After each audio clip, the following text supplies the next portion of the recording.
Hi 27th January 2026 India and EU మధ్యలో ఒక చారిత్రాత్మక ఒప్పందం జరిగింది. ఈ ఒప్పందం మీద కొన్ని డౌట్స్, కంట్రవర్సీస్, ఆర్గ్యుమెంట్స్ జరుగుతూనే ఉంటాయి. ఇందులో కొన్ని కీ పాయింట్స్ మీకు ఇదివరకే మార్కెట్లో తెలిసి ఉండొచ్చు. అయితే ఇక్కడ మనం చెప్పుకోవాల్సిన కొన్ని ఇంపార్టెంట్ థింగ్స్, ఇది ఓవరాల్గా ఇండియాకి పెద్ద ఉపయోగకరమైనది కానే కాదు.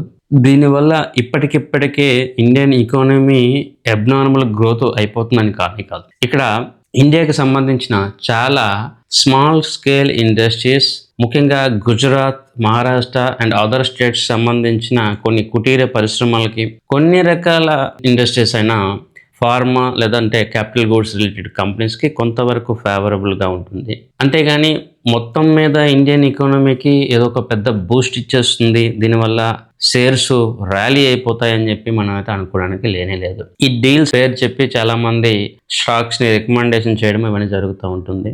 ఈ ప్రాసెస్ని మనం ఒకసారి తెలుసుకోవాలని ప్రయత్నం చేస్తే ఇది almost 1 to 2 years time taking process అన్నమాట. ఆ తర్వాత కూడా ఇది ఎంతవరకు సక్సెస్ అవుతుందో ఫెయిల్ అవుతుందనే సందేహాలు కూడా మార్కెట్లో ఉంటాయి. సో ఈ డీల్ బేస్డ్గానే మనం ఇన్వెస్ట్మెంట్ చేయడం అనేది అది హైలీ రిస్కీ అవుతుంది.